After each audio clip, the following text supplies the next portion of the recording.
I'm Ann Makovic, and this is The Minute. One person was killed, 3 others injured in a wrong-way crash in Antioch. Happened last night on Highway 160 near the Antioch Bridge. Police say the wrong-way driver was involved in some sort of chase and collided head-on into another car and died. An assault suspect due in court today after an unprovoked attack in San Francisco that was caught on camera Sunday at the corner of Market and Castro. The DA's office says it shows 34-year-old Andrew Davies walking up and hitting someone in the face. That person fell and hit his head. Markets rallying for a second day in a row. The Dow up about 500 points, the S&P up 3%, and NASDAQ up 4% at the open. That comes after the Treasury Secretary hinted that a trade war de-escalation with China could be coming. I'm Ann Makovic with The Minutes.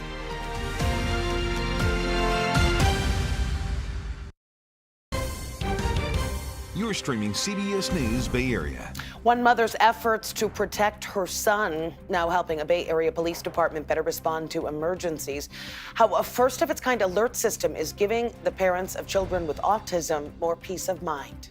This is the crux of what we need as first responders. With Code Joshua, we feel safer, and it's okay that the community is going to support him. Plus, we're going to meet a Bay Area woman whose neighborhood turns into an open sewer whenever it rains. Why communities like hers are at the center of a high-stakes battle that was just decided by the Supreme Court. Their sewer and their water shouldn't be all running out into the same thing. How you retrofit that, I don't know. Plus, it is an empty plot of land near a former Birkenstock headquarters. But soon, it'll become affordable housing for dozens of people in the North Bay. We'll meet the woman leading the efforts. Thanks for joining us this morning. Let's start with First Alert Weather. Meteorologist Jessica Birch tracking the chance of some rain this week. We have cooler weather in the forecast for us today. Yesterday, it was areas like Antioch all the way down into the Santa Clara Valley that were dealing with 80s. But today, we have upper 60s and lower 70s in the forecast all throughout our inland spots as we continue to cool down throughout the rest of this week's forecast. You head up into Santa Rosa now, 69 degrees there, 65 into Novato. We're going to notice a lot more clouds rolling in from offshore today and some gustier conditions too, just ahead of this continuing cooling trend that we'll notice into Thursday and Friday's forecast as well. So as we head into the rest of this week, you're probably going to need to bring the layers just in case as you head to work and school in the morning hours. We're also noticing some gustier winds along our shoreline into our lunchtime hours today, up to around 25-mile-per-hour winds in areas like Bodega Bay, Stinson Beach, and San Francisco. That becomes a lot more widespread and gustier into our inland spots heading into the evening hours tonight, just around 5 o'clock. Now, at the same time, we're just going to notice clouds rolling in from offshore, really filling the South Bay into the overnight hours tonight. We wake up tomorrow morning with some misty conditions along our coast and dense clouds widespread throughout the bay for Thursday. But let's advance the clock all the way into Friday now. See that area of low pressure swirling just offshore? That's influencing the forecast for us widespread throughout the Bay Area this week, bringing in cooler weather, cloudier skies, even some rain as early as Friday night, heading into our Saturday morning forecast. And you'll notice that on our 7-day models. Saturday, Friday, we're both dealing with showers. And then once we head into our Sunday forecast, that's when we dry up and warm up too. Next Monday and Tuesday, we're going to notice a little bit of a warming trend back into the 70s for our friends along the bay, back into the upper 70s, even some lower 80s possible in the East Bay and the Santa Clara Valley as we head into mid next week. But for now, we still have cool and cloudy conditions to look forward to right around the corner. The police department in Fremont is the first agency in the country to adopt an emergency system called Code Joshua. It's an effort to avoid potential escalations when law enforcement encounters people with developmental disabilities. The recent killing of an autistic teen in Idaho has sparked calls for a better understanding of the potential for violence. 17-year-old Victor Perez was nonverbal and was holding a knife. An officer shot him 9 times in his yard earlier this month. His family said he was having a mental health crisis and that he was not a threat. So how is the Fremont PD implementing this program? Kevin Coe learned how it all got started and spoke with the family eager to register.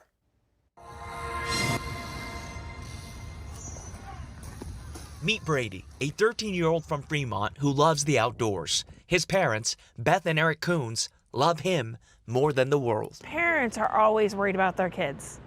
Always. Especially parents of kids with autism. It adds an extra level of worry. Eric and Beth were born deaf, but it's never stopped them from enjoying life as a family. Brady is deaf and autistic. Since my son was little, I always worried about him. I felt I had to be with him all the time to watch him and protect him. But now that he's getting older, he's 13 now, and he wants to be more independent.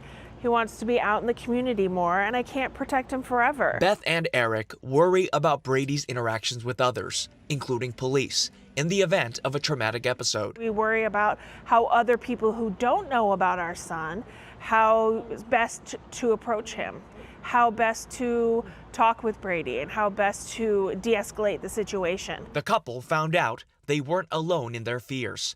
After some research, they came across Code Joshua, a partnership between Fremont-based nonprofit Joshua's Gift and Fremont Police. Mispa Brown-Rich is Joshua's mom and the co-founder of Joshua's Gift. Her son struggles with sensory overload, which can be triggered by loud noises in public. It may trigger a meltdown, it may trigger aggressive behavior, and that could be misinterpreted. One of the biggest fears is if law enforcement gets involved and they're not trained on recognizing the behaviors or the characteristics of a person on the autism spectrum, that could probably lead to a more unfavorable or a more deadly outcome. Families can register with Code Joshua to submit detailed information about their loved ones. If they encounter law enforcement, the information is passed along to officers, who then know what to look out for. This is the crux of what we need as first responders. What are an individual's triggers or sensitivities? And then some of the expected behaviors too. Should we expect that an individual will be kicking or hitting us or biting? And understanding that that's kind of normalized behavior. Emergency contact information is also available, so loved ones can be reached immediately. For Beth and Eric, that provides comfort they didn't know was possible. With Code Joshua, we feel safer, and it's okay that the community is going to support him. Fremont Police officially initiated Code Joshua in April. So far, about 200 families have signed up. And the database is voluntary, so only families who register will be in the system. It's also available in 17 languages. Well, it's already a struggle to pick up a prescription in San Francisco, and it's going to get a little bit tougher in one neighborhood. CVS shutting down one of its locations in the Sunset. It will be the 64th pharmacy to close in San Francisco over the past decade. That is according to the most recent data from Supervisor Jackie Fielder's office. Just this year, the city has seen a dozen Walgreens locations shut down, creating what some advocates are calling a pharmacy desert. The store on 19th Avenue and Ortega Street will officially close May 15th. Some customers told our Amanda Harry how their routines might look a little different next month. Before you even walk inside of the CVS, there is sign after sign letting you know that they're closing. They even offer an alternative location, but it's nearly a 2-mile walk away.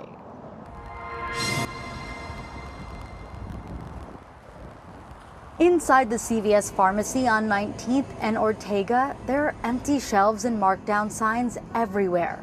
Madison Gaynor lives just a few blocks away and says this store is just the most recent loss. The Walgreens just closed on Noriega, and this one is closing.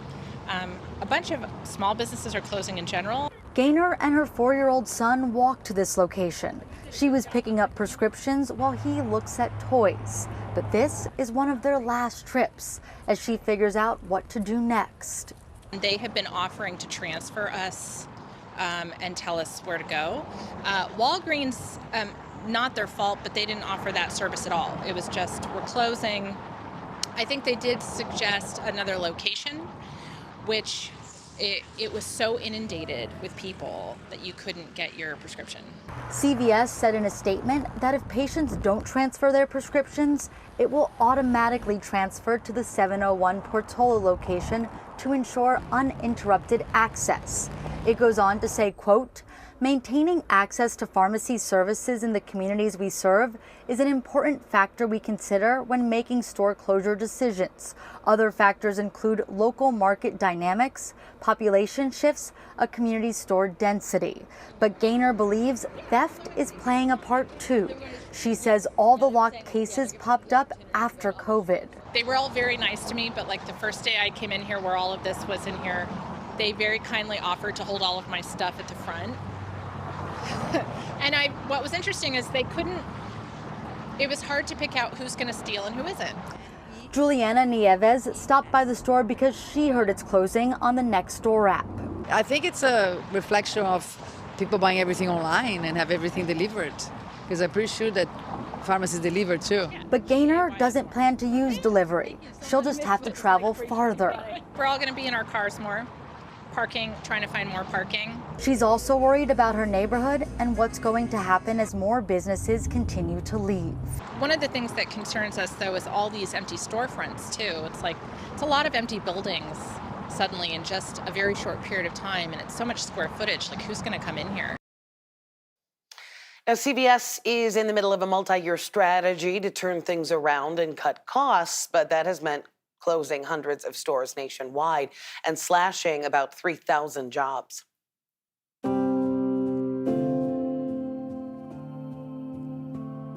The Catholic faithful are paying their respects to Pope Francis in Vatican City. A public viewing is underway ahead of the pontiff's funeral on Saturday. Early this morning, the Vatican held a procession to move the Pope's body from his home at Casa Santa Marta to St. Peter's Basilica. He's lying in state there for 3 days ahead of his funeral Saturday morning. Several world leaders say they plan to attend, including President Trump, Ukraine's President Volodymyr Zelensky, and Prince William.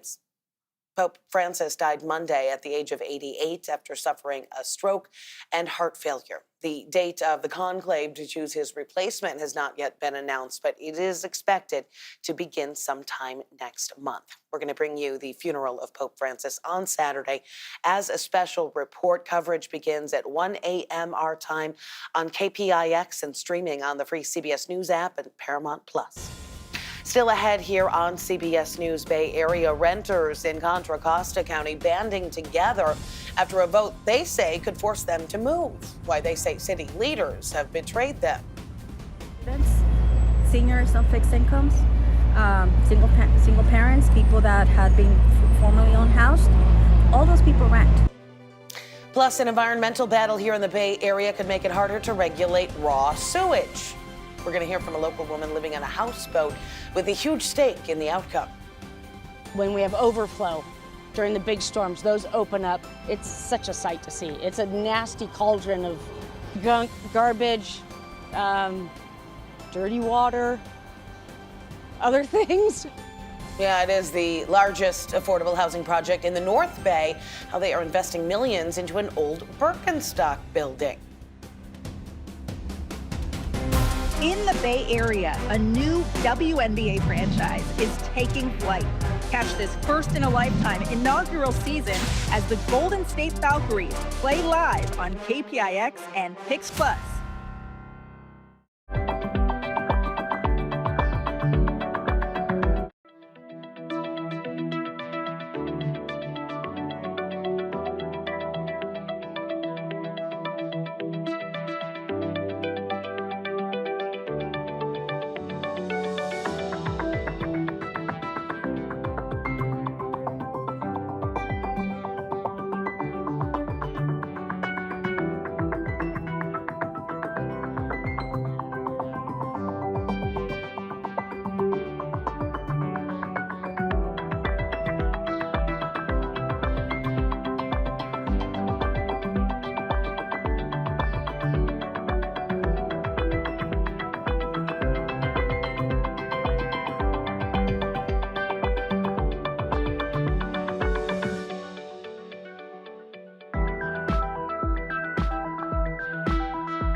Well, it's cooling down a lot for us throughout the Bay Area. Just yesterday, we had 80s in our inland spots. Today, we're back into the 60s and 70s widespread throughout the Bay. San Francisco and Oakland today, topping off in the upper 50s and lower 60s with cloudier skies day by day as we creep closer to our Friday forecast with a light chance of showers right around the corner. And that's the same trend as we head into our Saturday forecast, too. The good news is you see that sunshine way at the end of the 7-day models. By Monday and Tuesday of next week, we get a nice warm up after a cloudy weekend ahead. Changes are coming to Concord's rent control ordinance, and some people say that it could force some of their neighbors out of their homes. The city council last night approved rolling back some renter protections, like allowing rent prices to increase up to 5% per year and allowing landlords to evict tenants without just cause if they have 2 or fewer properties. Katie Nielsen has more on the city's reversal and the urgent plea from neighbors. I've been here since 2000. I've been here 25 years. 25 years. Betty Gabaldon is a longtime renter in Concord and also founded the Todos Santos Tenants Union after experiencing issues with her landlord. This started in 2016 for me when I got a $400 rent increase.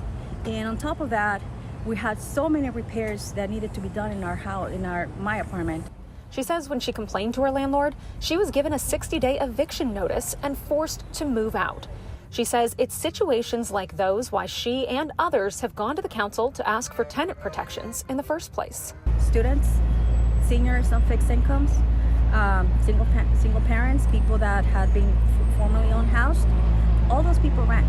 Last April, the City Council approved the first ever rent control measure for Concord, which applied to all homes and apartments built before 1995, limiting rent increases on apartments to no more than 3% per year, and also banning all landlords from evicting tenants without just cause. The City Council is rolling that back, allowing landlords with 2 or fewer properties to evict tenants without just cause, and upping the annual rent increase to a flat 5% per year. These laws actually do have a negative impact in meeting area housing goals. Derek Barnes is the CEO of the East Bay Rental Housing Association, which generally represents landlords. He says overly strict rent control policies make it unattractive for people to develop new housing. He says the real issue impacting affordability in Concord is actually a lack of supply. How do we get more units into the market, and how do we create investment opportunity for those in housing to build more housing? Those changes are going to take effect next month on May 22nd. A decision by one of the world's wealthiest couples is leaving hundreds of Bay Area students in limbo. The primary school, which was founded by Priscilla Chan, the wife of Meta CEO Mark Zuckerberg, is shutting down. The school has been supported for years by the couple's foundation. The primary school operates 2 campuses, one in the East Bay on Fargo Avenue in San Leandro and an East Palo Alto campus on Clark Avenue. It is a tuition-free private school that caters to underserved kids who might need extra help in the classroom or even medical care. Darlene is a mom who has several students in those schools. She tells us that losing the resources the school provided beyond education will be a major blow. How they regulate, and their stage of learning. They teach us that in the parents and the teacher program, and I loved it. Hearing the news, oh my gosh, I'm gonna cry. It remains unclear exactly what prompted the closure. In a statement, the school calls the decision difficult and says it's committed to ensuring a thoughtful and supportive transition. The Chan Zuckerberg Initiative plans to invest $50 million in the affected communities, but they did not give any details. San Francisco locked in a years-long legal battle with the Environmental Protection Agency over the operation of its wastewater treatment plants. But in an ironic twist, the city by the Bay just scored a victory in the U.S. Supreme Court that will make it tougher to regulate raw sewage releases. John Ramos spoke with a local environmental group that says the ruling has national implications. You might not expect that it would be environmentally conscious San Francisco that would be asking the Supreme Court to change, and some say weaken, federal law when it comes to dumping raw sewage into the nation's waterways. But then it may be a case of whose ox is getting gored.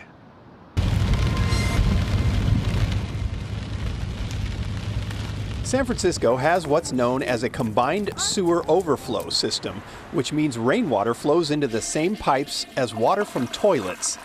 Dana Lurie lives in a houseboat on Mission Creek and says in a heavy storm, when the treatment plants get overwhelmed, her neighborhood turns into an open sewer. When we have overflow during the big storms, those open up. It's such a sight to see. It's a nasty cauldron of gunk, garbage, dirty water, other things. I don't want to be seen on TV saying those things. It can get pretty smelly at times, and gas bubbles can be seen rising up out of the ooze. It's methane, I assume, and you can also see the sheen on the water. But that's from all the industrial stuff that's been going on down here for 200 years. The city has federal permits to release wastewater from its East Side treatment plant near Dana's home, as well as the Oceanside plant near Ocean Beach, which sends its effluent out into the Pacific. And it is that permit that landed San Francisco in a Supreme Court fight with the Environmental Protection Agency. The permit conditions basically said that the city should not do something that causes or contributes to a violation of water quality standards. And the city's argument was saying, EPA, you've got to be more specific with us. You've got to tell us exactly what we can and can't do. The city complained that no matter what actions they took, if water quality still suffered, they could be subject to massive fines. Dennis Herrera, the head of the city's Utilities Commission, told the High Court, quote, "The EPA is basically saying you can't pollute too much, but we won't tell you what too much is until after you've already done it. That's untenable," end quote.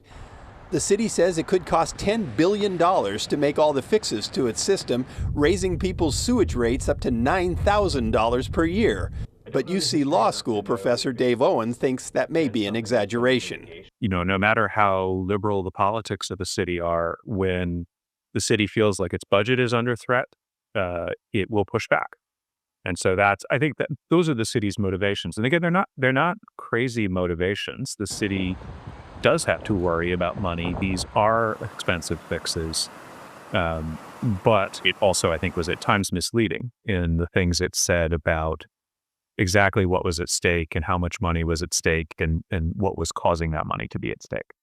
In its March 4th ruling, the conservative court sided with San Francisco, saying the EPA must now spell out exactly how cities and other entities must operate their systems rather than just judging the end result. Eric Busher is an attorney for Baykeeper, an environmental group currently suing San Francisco for the sewage releases in Mission Creek. When this ruling came down, did it feel like this was going to set a national precedent? Yeah, I mean, it's sort of terrifying from where I sit anytime the Supreme Court is looking at something that says versus Environmental Protection Agency or the subject is about the Clean Water Act, because they have national scope and will dictate what happens throughout the country. And he says it seems ironic that liberal San Francisco would be the one arguing to limit the meaning of the Clean Water Act. But the whose ox is getting gored question is exactly right? Because ultimately, at the end of the day, the ox getting gored is the bay and the people who depend on it. That would include Dana, who's simply not sure what to think anymore. I mean, I see the practical side, and then I see what should be done. Their sewer and our water shouldn't be all running out into the same thing. How you retrofit that, I don't know. But I mean, we've got to live with this the way that it is. And the whole country will have to live with the court's ruling, as the EPA's task of keeping the nation's waterways clean just got a lot more complicated. Well, the Baykeeper attorney says that the ruling could actually end up causing even more stringent regulations as the EPA starts to spell out all the specific actions that cities and businesses must take. He also says with limited staffing, it could take a lot longer for the agency to issue permits that might be needed to operate. The National Weather Service says it is only going to issue weather notifications in English for the time being, and critics warn this could put a lot of people's lives at risk. The agency would only say it paused translation services due to a, quote, contract lapse. We spoke with one expert who says the change is a matter of life or death. Weather alerts save lives. I mean, there's no question about that. If we know a hurricane is coming, if we know a tornado is coming, we can take shelter. We can be safe where we otherwise would be at peril. It doesn't have to be an extreme event to be a matter of public health and safety. According to census data from 2019, nearly 68 million people in the U.S. speak a language other than English at home, including 42 million Spanish speakers. Still ahead here on CBS News Bay Area, it is an empty plot of land in the North Bay now, but it could soon become affordable housing for dozens of people. We're meeting the woman leading the effort with a big investment from Marin County. We can make people homeowners, and we should have 10x these opportunities, and that's what I'm striving for.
Well, the Marin County Board of Supervisors recently approved a $5 million loan for the largest affordable home ownership project in the entire county. The site is located at Redwood Boulevard, right next to 101. It is part of Habitat for Humanity Greater San Francisco's project in northern Nevada, spanning about 14 acres. Our Suji Nam takes us to the site where the homes will be built and has more on who can apply.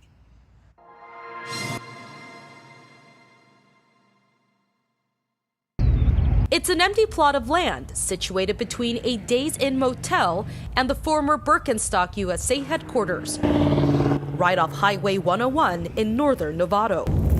Maureen Sedonen, the CEO of Habitat for Humanity of Greater San Francisco, doesn't see empty. She sees opportunity. Several different buildings, townhomes, condos, and then there'll be 7 single-family homes. They'll be spread out mostly on this area toward the Birkenstock property that you can see in the background. And there will be a lot of common area, trails. It's a roughly $85 million project to build 80 affordable housing units ranging from 2 to 4 bedroom homes with a focus on multi-generational families. These folks will be in the 50 to 80 percent income for about 60 of the homes, and the other homes will be for the 80 to 120%. That's called workforce housing. While Sedonen says they're working to fill a $20 million budget gap, the County of Marin recently granted them a loan of more than $5 million. For a county of our size, that's a really significant investment, making sure that that housing is in an area of opportunity that has access to transit and services. Lily Thomas with the county's Community Development Agency helps manage the Housing Trust Fund, which is now providing the loan for this project. She says with skyrocketing home prices, this gives many families a chance. In Marin, our median home sales for a home is over $1.5 million. Homeownership is frequently really out of reach for households at these income levels. And that is exactly Sedonen's vision, to help families reach the American dream of owning a home. We don't give away homes. These people are homeowners. They buy their homes. You're paying your mortgage every month. You're building up your credit. You're saving. You're thinking about the future. Once the project is complete, families will apply through a lottery system. They need to fall under the Fair Housing Law guidelines and have a good credit score. Teachers, nurses, people who work in the grocery store, all kinds of people who serve our community and live here and want to plant roots. While there is no completion date just yet, Sedonen says they're in the final construction approval and building inspection process. We can make people homeowners, and we should have 10x these opportunities, and that's what I'm striving for. Helping a family's dream soon become a reality. So the community is deed restricted. So that means once a family decides to sell the house, the ownership will go right to Habitat for Humanity, and they will then sell the home to another family under the Affordable Housing Project.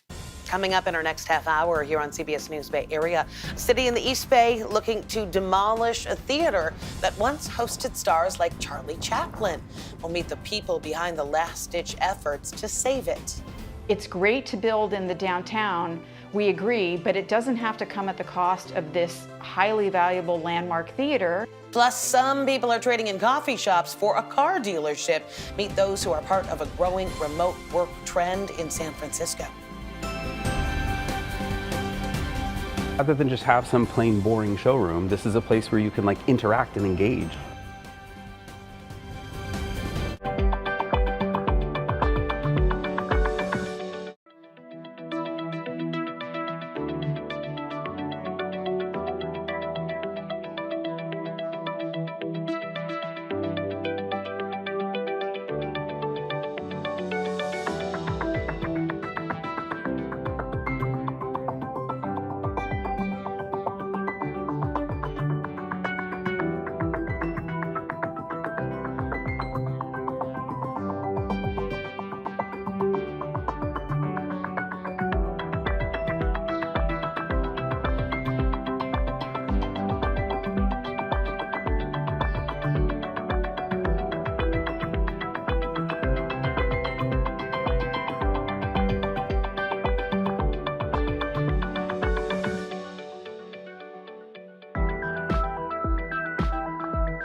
Ann Makovic, and this is the minute. One person was killed, 3 others injured in a wrong-way crash in Antioch.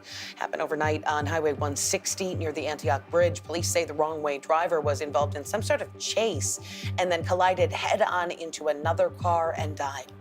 The San Jose Downtown Farmers Market is back today for the first time in 3 years. It runs today and every Wednesday at Hammer Theater Plaza between 2nd and 3rd Streets. The Farmers Market paused in 2022 because of financial struggles from the pandemic.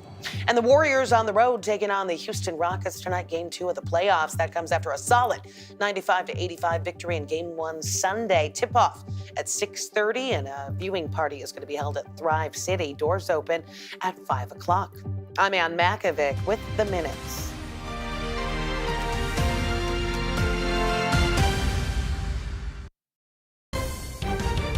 You're streaming CBS News Bay Area. We have cooler weather in the forecast for us today. Yesterday, it was areas like Antioch all the way down into the Santa Clara Valley that were dealing with 80s. But today, we have upper 60s and lower 70s in the forecast all throughout our inland spots as we continue to cool down throughout the rest of this week's forecast. You head up into Santa Rosa now, 69 degrees there, 65 into Novato. We're going to notice a lot more clouds rolling in from offshore today and some gustier conditions too, just ahead of this continuing cooling trend that we'll notice into Thursday and Friday's forecast as well. So as we head into the rest of this week, you're probably going to need to bring the layers just in case as you head to work and school in the morning hours. We're also noticing some gustier winds along our shoreline into our lunchtime hours today, up to around 25-mile-per-hour winds in areas like Bodega Bay, Stinson Beach, and San Francisco. That becomes a lot more widespread and gustier into our inland spots heading into the evening hours tonight, just around 5 o'clock. Now, at the same time, we're just going to notice clouds rolling in from offshore, really filling the South Bay into the overnight hours tonight. We wake up tomorrow morning with some misty conditions along our coast and dense clouds widespread throughout the bay for Thursday. But let's advance the clock all the way into Friday now. See that area of low pressure swirling just offshore? That's influencing the forecast for us widespread throughout the Bay Area this week, bringing in cooler weather, cloudier skies, even some rain as early as Friday night, heading into our Saturday morning forecast. And you'll notice that on our 7-day models. Saturday, Friday, we're both dealing with showers. And then once we head into our Sunday forecast, that's when we dry up and warm up too. Next Monday and Tuesday, we're going to notice a little bit of a warming trend back into the 70s for our friends along the bay, back into the upper 70s, even some lower 80s possible in the East Bay and the Santa Clara Valley as we head into mid next week. But for now, we still have cool and cloudy conditions to look forward to right around the corner. There is a group of people in Berkeley trying to stop the demolition of an historic downtown theater. The UA Theater is a landmark in downtown Berkeley, a few blocks away from Edwards Field on the Cal campus. The demolition of the building is part of a plan to increase housing. Our John Ramos has the story.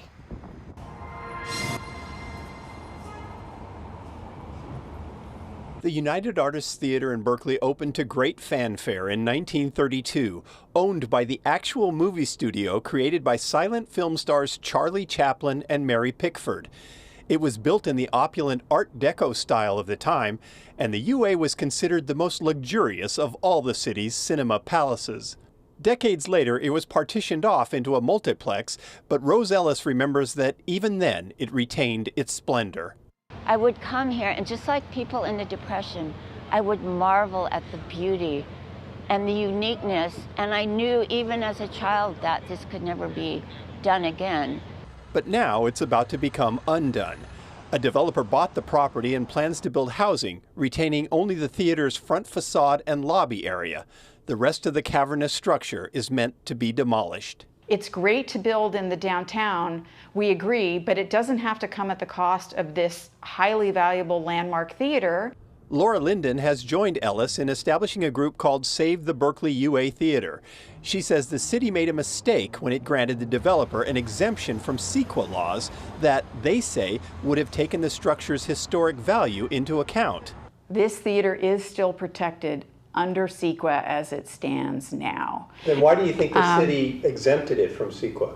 Legal threats. You know, the city is, to be fair, under serious threat of lawsuits by the developer. And all of these new state laws make it much easier for the developer to sue But those laws are intended to encourage housing construction, and while there certainly has been a lot of that in recent years, right now most of it has come to a halt because of inflation, interest rate hikes, and supply chain problems. Linden points to this project they call the Crater. Another grand movie theater, Shattuck Cinemas, was quickly demolished and has now sat for nearly a year as simply a big hole in the ground. That really is an abandoned project, and that destroyed, a beloved theater and several other historic structures, and they just bailed. They're afraid that the same thing will happen to the UA, that the developer will move to demolish it quickly without any intention to build anytime soon. It's a shame and a tragedy to just let somebody demolish it. This theater symbolizes to me Berkeley, the best of Berkeley, the beauty of Berkeley, and to tear it down means that we're just going to be a generic town USA that nobody cares about, nobody wants to come to. Times have changed, and housing is now valued more than glamour.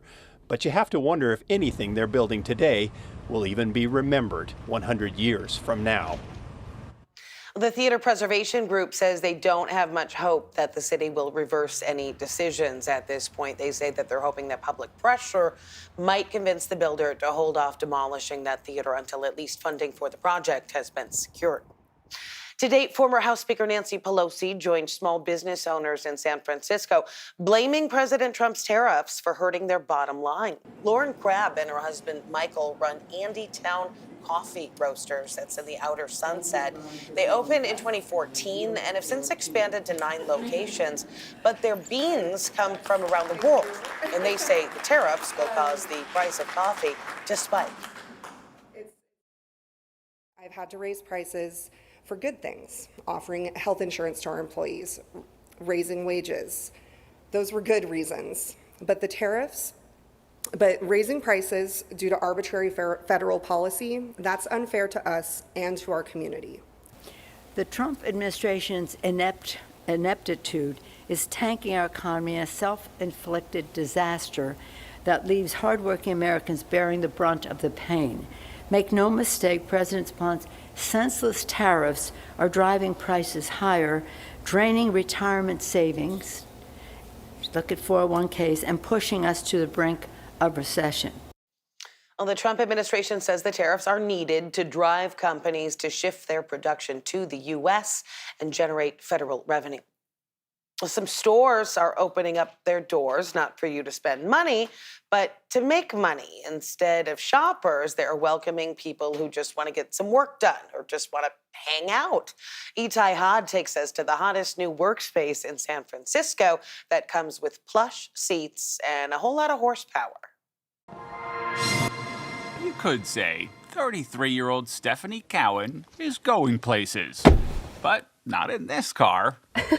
Instead of hitting the road, she's hitting send from the back seat of an electric SUV parked smack dab in the middle of a car dealership. It makes me feel creative and helps me kind of get out of my funk at home. Cowan is a photographer. Her go-to editing spot, a 6-figure floor model. Yesterday I felt amazing. I got so much work done and I was like, great, I'm going to go back again today and I'm going to get these edits in. Welcome to San Francisco's hottest new co-working space, also known as the Rivian Showroom. No fees, no chatty baristas, just peace, power, and plenty of legroom. Are you getting work done? Yes. Well, right now I'm not because we're doing an interview. Anthony Amador, Rivian's sales manager, says they had the extra space and figured, why not put it to good use? Rather than just have some plain boring showroom, this is a place where you can interact and engage. Is the hope that people might also buy cars while they're here? Sure. I mean, we're not going to discourage that. And they're not alone. From Google to Lululemon to Patagonia, brands are reimagining retail, turning stores into gathering spots, community hubs, or what sociologists call third places. Not home, not work, but something in between. Dr. Gwendolyn Pourfoy is an urban sociologist at the University of Notre Dame. She says third places build goodwill and keep the brand top of mind even when no one's buying. Now the name of these companies are in the mouth of folks who are talking about it every day and not just when they're going to make a large purchase. As for Cowan, it's a way to get her work done without the pressure of buying that second or third cup of coffee. Coffee shops have made that very clear, right? This is not a place to work. This is a place to have coffee and leave. Perhaps the only downside, the occasional pop-in from a stranger looking to test drive your office. Oh, there is no coffee or tea on site there, but Rivian tells E-Tie it hopes that visitors grab a cup from nearby shops to support local businesses. Just don't spill in that brand new car. Coming up next, special surprise for some deserving Bay Area students, all courtesy of the Bay Area's new WNBA stars. We're introducing you to the Valkyries players as they handed out new sneakers to an entire school.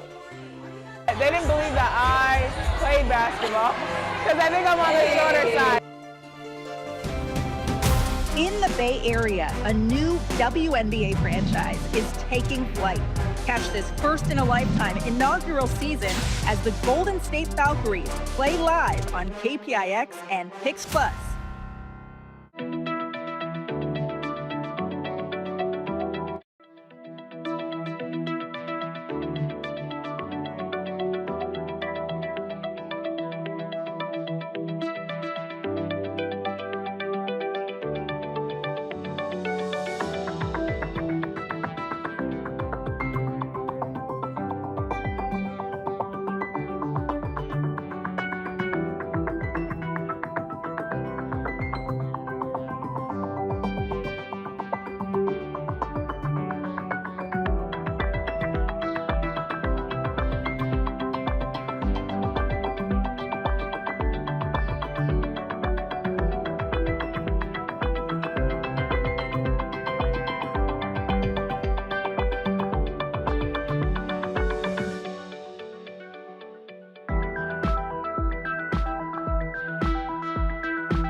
A lot for us throughout the Bay Area. Just yesterday we had 80s in our inland spots. Today we're back into the 60s and 70s widespread throughout the Bay. San Francisco and Oakland today topping off in the upper 50s and lower 60s with cloudier skies day by day as we creep closer to our Friday forecast with a light chance of showers right around the corner, and that's the same trend as we head into our Saturday forecast too. The good news is you see that sunshine way at the end of the 7-day models. By Monday and Tuesday of next week we get a nice warm up after a cloudy weekend ahead.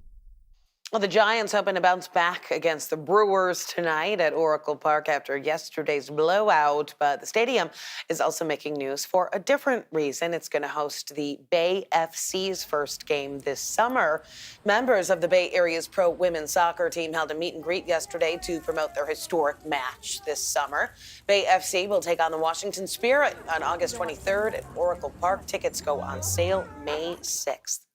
Next month, the Valkyries are going to hit the court at Chase Center for their inaugural season, but they're already scoring victories away from the hardwood.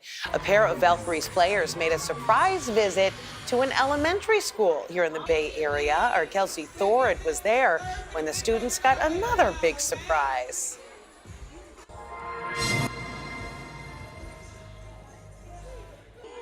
Star Allen is a third grader at Bessie Carmichael Elementary School. She's also a huge basketball fan. How long have you been playing? 2 to 3 years. Oh, Oh, nice. What position do you play? Point guard. Star, like so many here in the Bay, cannot wait for the Golden State Valkyries' inaugural season. So she was in for a big surprise when two of the team's players showed up at her school. For your first inaugural season, give it up for Veronica Burton and Monique Billy.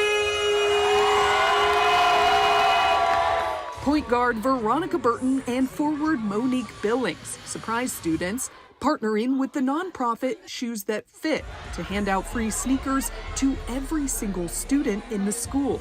It's so important for kids to have shoes while playing sports. Your feet are your foundation, so if you have a good pair of shoes, that's good for everything else around you.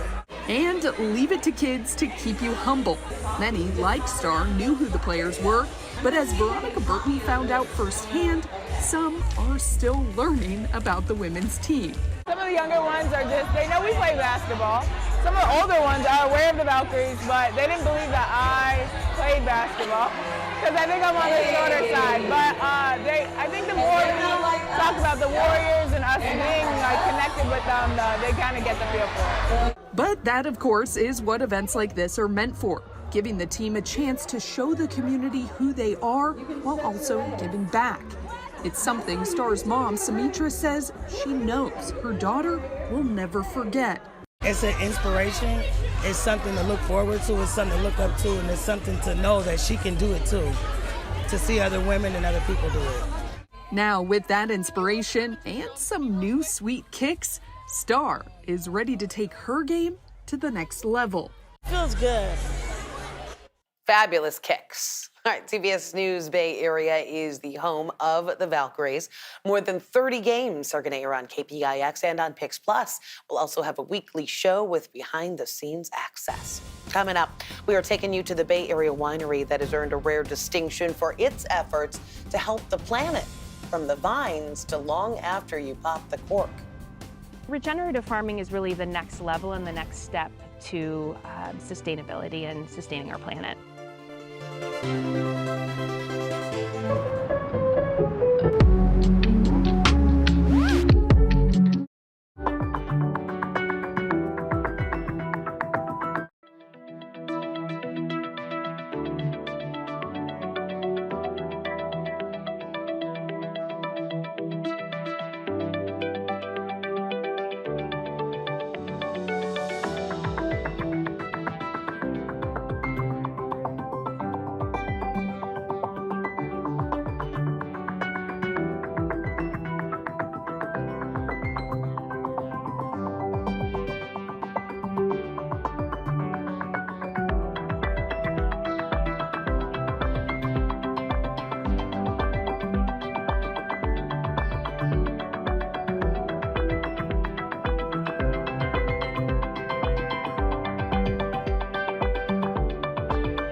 There is a winery in the Napa Valley that says it is leading the way when it comes to sustainable winemaking.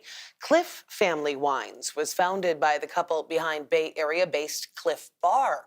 Our Lauren Toms went to the vineyard to get a taste of what makes their operation so environmentally friendly. From the first buds on the vines to the final pour, Laura Barrett, the winemaker of Cliff Family Wines, is putting sustainability at the heart of the winemaking process. Well, at Cliff Family Winery, we have always farmed organically since day one. That is part of our core value and something that we never change. Here, sustainability goes far beyond the status quo. They use regenerative farming methods across their 80 acres. As opposed to putting a lot of inputs into the soil, we like to use natural components in order to, say, get more nitrogen into the soil or pest control. So regenerative farming is really the next level and the next step to sustainability and sustaining our planet. Among the fields of grass and vines, nature becomes a partner in the winemaking process. Dozens of bluebird boxes hang between rows, a strategy, Laura says, that replaces chemicals with Mother Nature. We want to promote bluebirds in the vineyard because they eat all the little bugs that live in the canopy. So they're very specific in where they're placed and how they're built. And it's not just what's inside the bottle, but what happens long after the cork is popped. We want to make sure that we're set up for success and we're setting up our customers for success in that every bottle that they consume when they put it in their blue bin, that it actually does get recycled.